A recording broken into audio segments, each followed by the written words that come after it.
اعوذ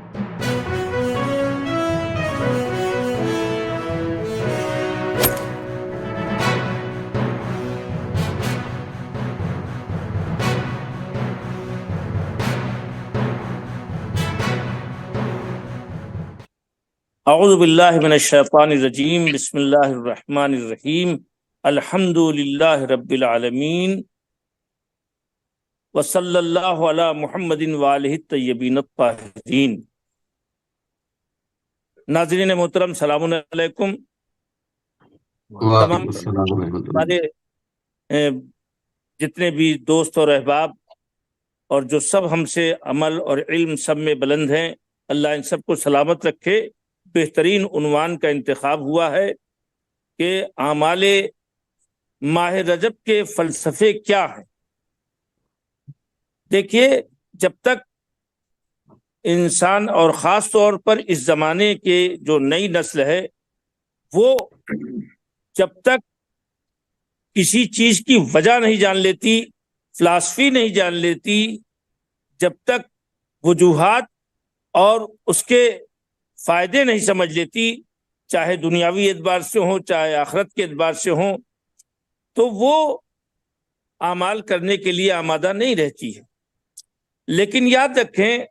ہر جگہ وجہ تلاش نہیں کی جاتی۔ اس کے باوجود ہم یہ کہتے ہیں کہ ہمارے تمام معصوم رہبر اور ہمارے پیغمبر اور اللہ کی طرف سے جتنی باتیں ہمارے لیے آئی ہیں، وہ سب اس زمرے میں آتی ہیں کہ فعل الحکیم لا یخلو عن الحکمت۔ سبحان اللہ، سبحان اللہ، واہ واہ۔ حکیم کا فعل کبھی حکمت سے خالی نہیں ہوتا، اور ظاہر ہے کہ حکمت ہی جو ہے وہی اصل فلسفہ ہے۔ جو حکمت ہے وہی فلسفہ ہے۔ فلسفی اعتبار سے بھی اگر انسان کے نفس، سب سے پہلے انسان اپنے کو اچھا کرے ہر اعتبار سے، باطن کے اعتبار سے، ظاہر کے اعتبار سے، اور اس کے بعد بہتر کرے اپنے کو اتنا کہ اب وہ لوگوں کے درمیان جا کر کے اچھائی اور بہتری کو بتا سکے، اور پھر اس کے بعد وہ سیاست مدن کے مرحلے میں آتا ہے، یعنی پوری دنیا کی سیاست پہ نظر کر سکتا ہے۔ تو اس اعتبار سے بھی اللہ اور آل محمد کے ذریعے سے جو حکمت ہر عمل میں رکھی گئی ہے، اگرچہ ہماری ابھی فکریں ان حکمتوں کو درک نہیں کر سکتی، جزوی طور پر جو کچھ بھی چیزیں سمجھ میں آتی ہیں اور جو انکشافات ہوتے رہتے ہیں، ان سے ہم تھوڑا تھوڑا ہوتے رہتے ہیں۔ جتنا معصومین نے بتایا ہے، اگر ذرا سا اس پر غور کیا جائے تو ہمارے جسم کی اور ہماری روح کی صحت کے لیے یہ رجب کا مہینہ، شعبان کا مہینہ اور رمضان کا مہینہ، یہ تینوں اعلیٰ ترین مہینہ۔ میں اس اعتبار سے کہوں کہ ہمارا جسم بھی جس طرح کی دنیا کی تمام مشینیں ہیں، اسی طرح سے ہمارا جسم بھی یہ مشین ہے۔ دنیا کی تمام مشینیں کچھ ایسی ہوتی ہیں جو ظاہر سے خراب ہو جاتی ہیں، موٹر سائیکل لے لیجیے، کار لے لیجیے، کوئی بھی چیز ایسی مشین جو ظاہر سے بھی خراب ہو سکتی ہے، اور اس کے اگر صحیح استعمال نہ کیا گیا اور صحیح طریقے پر اس کی دیکھ ریکھ نہ کی گئی، صحیح طریقے پر اس کی سروسنگ نہیں ہوئی، تو وہ قبل از وقت خراب بھی ہو سکتی ہے اور ازکار افتادہ بھی ہو سکتی ہے، یعنی اس کا کام تمام بھی ہو سکتا ہے۔ آپ نے دیکھا ہوگا بہت سے محتاط لوگ بہترین قسم کی موٹر سائیکل خریدنے کے بعد کچھ ہی دنوں کے بعد وہ خراب ہو جاتی ہے، غیر محتاط لوگوں کے ہاتھوں میں چلی جاتی ہے، بچوں کے ہاتھوں میں، جنہیں معلوم نہیں کس طرح چلایا جائے اور کب اس کی دیکھ ریکھ، کب اس کی سروسنگ ہو۔ اسی طرح سے ہمارے لیے بھی یہ 3 مہینے جسم اور روح دونوں کی بہتری کے لیے رکھے گئے، خاص طور پر کہ آپ 9 مہینے تک خوب کھائیں پیئیں، خوب رہیں، بہتر طریقے پر رہیں، نمازیں بھی پڑھیں، روزہ بھی رکھیں، لیکن ایٹماسفیئر اور ماحول کچھ ایسا معاشرے اور زمانے کا ہے کہ لاکھ بہتر ہونے کے باوجود جسم کو ہو سکتا ہے صحیح غذا نہ مل پا رہی، روح کہیں نہ کہیں زخمی ہو رہی ہو،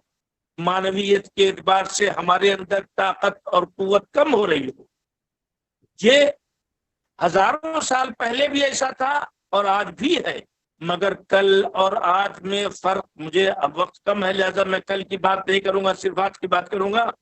کل اور آج کے جسم اور حیات اور روح کے استعمال میں اور اس کو زخمی کرنے میں جو فرق ہے وہ بالکل ظاہر ہے۔ کبھی کبھی ایسا ہوتا ہے کہ انسان کی جو مشینری ہے، یا انسان کا مثال کے طور پر واشنگ مشین لے لیجئے، کپڑا دھلنے والی مشین لے لیجئے، تو ظاہر ہے کہ کچھ کپڑے ایسے ہوتے ہیں جو اس مشین میں دھلے جا سکتے ہیں، کچھ کپڑے ایسے ہیں جن کو اس سے دھلا ہی نہیں جا سکتا، اتنا گندے لگے، اتنی گندگی لگی، ایسی ایسی تارکول لگ گیا ہے، کچھ ایسی چیزیں لگ گئی ہیں جس کو چھڑانا آسان نہیں ہوتا، اس کے لیے کچھ خاص سسٹم اور خاص چیزیں دیکھی جاتی۔ اسی طرح سے انسان کا جو جسم روٹین کے اعتبار سے خراب ہوتا ہے، یا جو روح ہمارے اندر جو معنویت اور جو قوت جو جس کا تعلق اندر سے ہے اور جو ساری طاقتیں وہ اندر ہی سے ملتی ہیں، اس لیے کہ یہ روح جو ہے یہ پوری طاقت عطا کرتی ہے معنویت کے اعتبار سے، باطن کے اعتبار سے۔ اگر آدمی باطن کے اعتبار سے قوی ہے تو جسم کے اعتبار سے اگر کمزور بھی ہے، حوصلہ اس کا بلند ہے، تو بڑے سے بڑے مرحلے کو آسان کر لیتا ہے۔ اس سلسلے میں یہ کہوں گا کہ پیغمبر صلی اللہ علیہ وسلم کی حیات میں جتنی زیادہ اذیتیں رہی ہیں ان کے بقول، اتنی کسی کو اذیت نہیں ملی، لیکن اس کے باوجود انہوں نے اسے فیس کیا اور ایک کامیاب طریقے پر پوری زندگی گزار کے ساری دنیا کو کامیاب ترین اصول دے دیا۔ تو اسی اعتبار سے اگر ہم مانوی اور روحانی اعتبار سے پہلے جو کثافتیں آتی تھیں گزشتہ زمانے میں، گزرے ہوئے وقتوں میں، ان کثافتوں کا صاف کرنا ذرا آسان تھا، لیکن آج کے جو ماحول میں پورے زہر بھرے ہوئے ہیں، جو انسان کے دل، دماغ، جسم سب کو تباہ کر رہے ہیں۔ غذا کے اعتبار سے اگر جسم کے اعتبار سے کہا جائے تو ہم نے جسم کو آٹا پیسنے کی چکی سمجھ رکھا ہے کہ جتنا بھی ڈالتے جاؤ وہ نکلتا جائے، لیکن آٹا پیسنے کی چکی کے پاس خود کچھ نہیں رہتا۔ اسی طرح سے زیادہ کھانے والے لوگوں کے پاس خود کچھ نہیں بچتا۔ اللہ نے وہ ہاتھ چھوٹا بنایا ہے، دہن بھی چھوٹا بنایا ہے، ایسا دہن نہیں کہ ہاتھی کی طرح دہن ہو، شارک مچھلی کی طرح دہن ہو۔ جس کے خوراک اور جس کی غذا کم چاہیے اس کے لیے چھوٹا دہن، مختصر سا دہن کھلتا ہے، اور اس اعتبار سے ہمیں بھی تھوڑا کھانا چاہیے تاکہ ہمارا جسم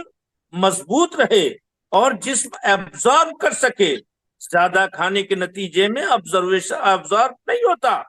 اور اس کے بہت سے برے نتائج ہیں جس کو ہم ذکر نہیں کر سکتے، وقت نہیں ہے۔ تو جسم کو ہم یہ نہ سمجھے کہ ہم زیادہ کھا کر کے یہ سمجھتے ہیں کہ ہم نے اپنے جسم کو تنومند کر دیا، مضبوط کر دیا۔ اسی طرح سے تمام گناہ جس کا تعلق کیا کہتے ہیں ہمارے جسم سے ہے، غلط سوچنا، غلط فکر کرنا، حسد، چغل خوری، فحاشی، عیاشی، شراب نوشی، قمار بازی، جن اور کیا کہتے ہیں فحش تصویریں دیکھنا، فحش کیفیات میں گزرنا، ننگے زندگی گزرنا، ان چیزوں کے جو کیا کہتے ہیں ہمارے لیے نہ معاشرے کے اعتبار سے بہتر ہے اور نہ اس اعتبار سے بہتر ہے کہ ہم مذہب کے اعتبار سے، ان چیزوں کی وجہ سے ہماری روح، ہماری قوت ارادی، ہمارا حوصلہ، ہماری ہمت، ہماری معنوی طاقت جس سے ہم ہر محاذ پہ کامیاب ہو سکتے تھے وہ کمزور ہو گئی۔ قدرت نے معصومین کے ذریعے سے ان مہینوں میں جسم کی ظاہری مشین کو بھی بہتر کرنے کو کہا کہ پہلی کو روزہ رکھ لو، 15 کو روزہ رکھ لو، 27 کو روزہ رکھ لو، پورے مہینے روزہ رکھو۔ جس زمانے میں گناہ کم تھے، خرابیاں کم تھی، اس زمانے میں لوگ 3 مہینے کا روزہ رکھتے تھے۔ آج ہمیں زیادہ الرٹ رہنے کی ضرورت ہے. ہمارے رجب جس کے فائدے ہوتے ہیں، اعمال رمضان، اعمال شعبان، ان چیزوں کی طرف آج کے زمانے میں ہمیں زیادہ توجہ دینے کی ضرورت ہے. اس لیے کہ آج ہماری دنیا کی تاغوتی طاقتیں، دنیا میں انسانیت دشمن طاقتیں، دنیا کے انسانیت سوز حرکتیں ہمارے معاشرے کے اندر ہم سب کو تہوبالا کیے ہوئے ہیں. اس وجہ سے آج کے زمانے میں فلسفہ اعمال ماہ رجب کا ظاہر ہونا اور ذکر کرنا، چاہے وہ روزے کی شکل میں ہو، چاہے اللہ سے مناجات کرنے کی شکل میں ہو. آپ دیکھیں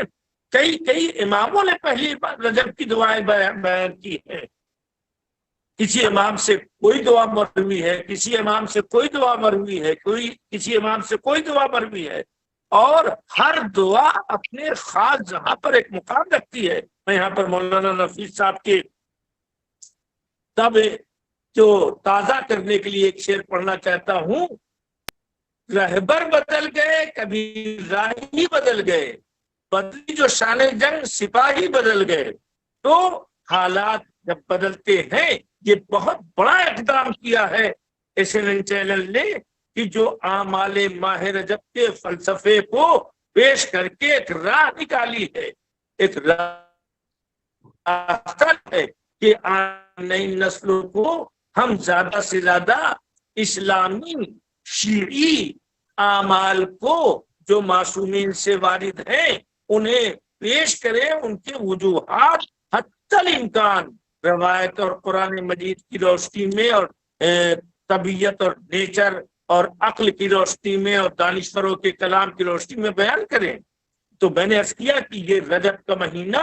ہمارے جسم کی اور روح کی اوورہالنگ ہے، یعنی اس کو سروس دے رہا ہے اللہ کہ تم اتنے دنوں تک تم نے خوب کھایا، اتنے دنوں تک تم نے خوب پہنا، خوب تم رہتے ہیں، اب اس مہینے میں تم لباس دوسروں کو بانٹو، اس مہینے میں لوگوں کی خوراک کا انتظام کرو، تاکہ اس انتظام کے ارادے سے تمہارے باطن میں عطا کی طاقت تیز ہو جائے، اور اللہ کے عطا کو دیکھتے ہوئے تم عطا کی طرف توجہ کرتے رہو اور اس پر بھروسہ کرتے رہو کہ تم دیتے جاؤ گے، اللہ تمہیں دیتا جائے گا. تو یہ دینے کا، کھلانے کا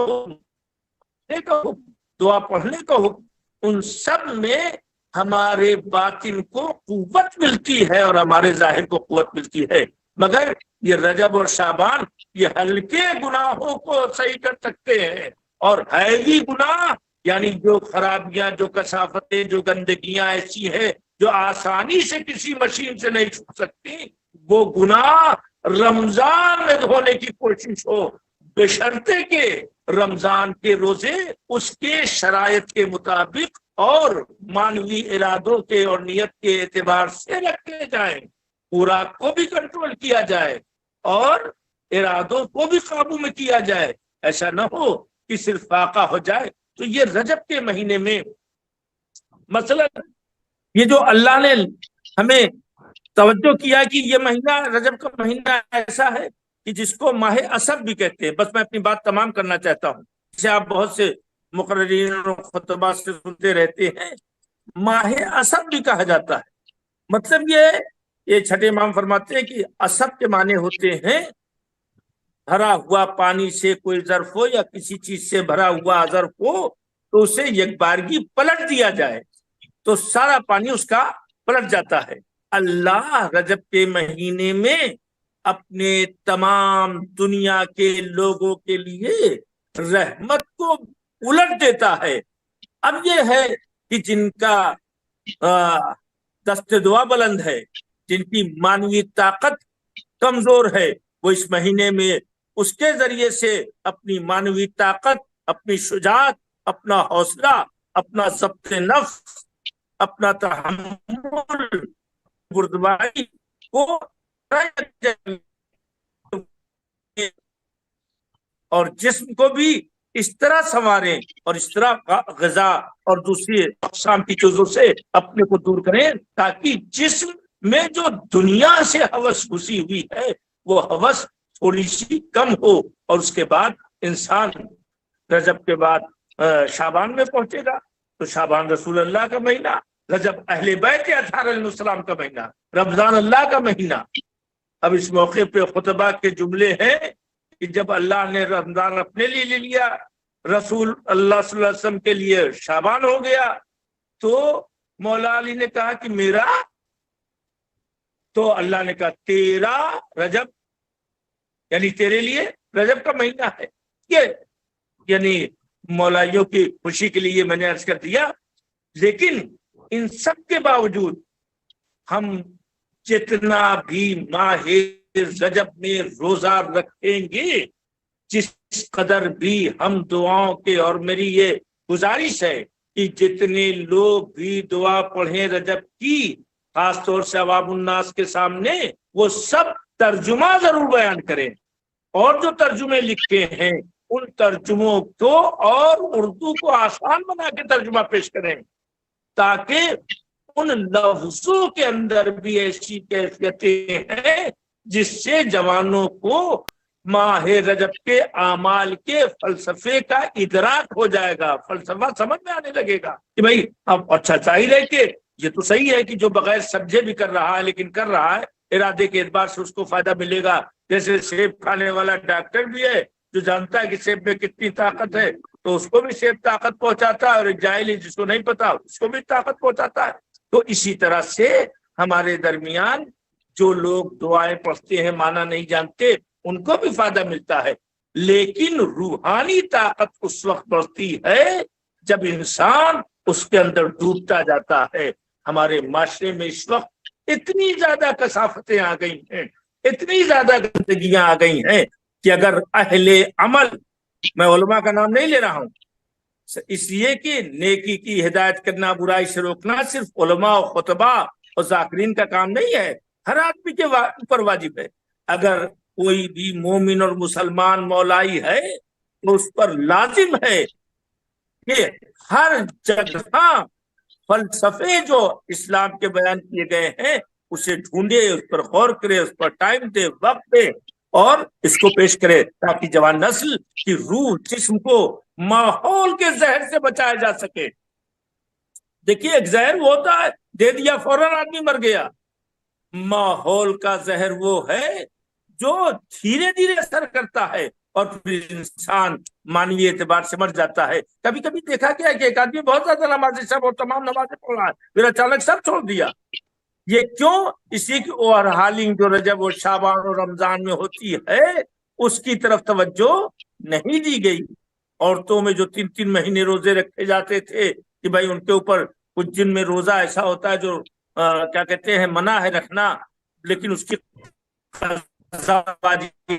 وہ پہلے عورتیں 3 مہینے رکھتی تھیں، آج واجب روزہ رکھنا مشکل ہے۔ اور بہت سے لوگوں کے ذہن میں یہ خیال ہوتا ہے کہ واجب روزہ اگر ہے تو ہم مستحب بھی نہیں رہ سکتے۔ نہیں، اللہ نے کہا کہ رجب کے مہینے میں ہم تمہارے لیے رحمت کے دروازے کھولے بیٹھے ہوئے ہیں، تم واجب کی نیت کرو رجب کے مہینے میں روزہ رکھنے کی، اور ہم مستحب کا بھی ثواب دیں گے اور واجب کا ثواب دیں گے۔ پالنے والے ان تمام علماء کو جو یہاں شریک ہیں، اور خاص طور پر جن کے ذہن میں فلسفہ اعمال ماہ رجب کے سلسلے میں کام کرنے کا خیال ہے، اللہ ان کی فکروں کو اور بلند کرے اور زیادہ سے زیادہ یہ پیغام نشر ہو، تاکہ لوگ رجب سے مانوس ہوں، رجب کا ایک فرہنگ بن جائے، رجب کا ایک کلچر بن جائے۔ 27 رجب کو روزہ، بزرگوں نے جو صبح کو مستحبی روزہ کھلا دیتے تھے تو کم از کم ایک ماحول بنا لیتا تھا کہ ہاں بھائی روزہ ذہن میں پڑا ہوا ہے بچوں کے کہ بھائی نہیں روزہ رمضان کے سب کو توفیق عطا فرمائے کہ ہم زیادہ سے زیادہ اعمال ماہ رجب کی اہمیت کو اس کے اندر ڈوب کر سمجھنے کی کوشش کریں، اور اپنے اللہ سے راز و نیاز کریں، اپنے پیدا کرنے والے سے راز و نیاز کریں۔ ہم نے وقت زیادہ لیا، ہم بے حد معذرت خواہ ہیں، اندازہ نہیں لگا، نہ گھڑی دکھائی دے رہی ہے، لہذا وفا صاحب سے بھی اور تمام اپنے ناظرین سے معذرت چاہتے ہیں۔ ایک مطلب یوں سمجھ لیجیے کہ اتنے اہم موضوع پر جو پھول کی طرح سے ہے، مجھ جیسے آدمی نے بجائے کوئی اچھی چیز پیش اس پر ڈالنے کے خس و خاشاک ڈال دیے ہیں اپنے جملوں کے۔ لہذا جزاکم اللہ آقا، جزاکم السلام اللہ. علیکم ورحمۃ اللہ وبرکاتہ.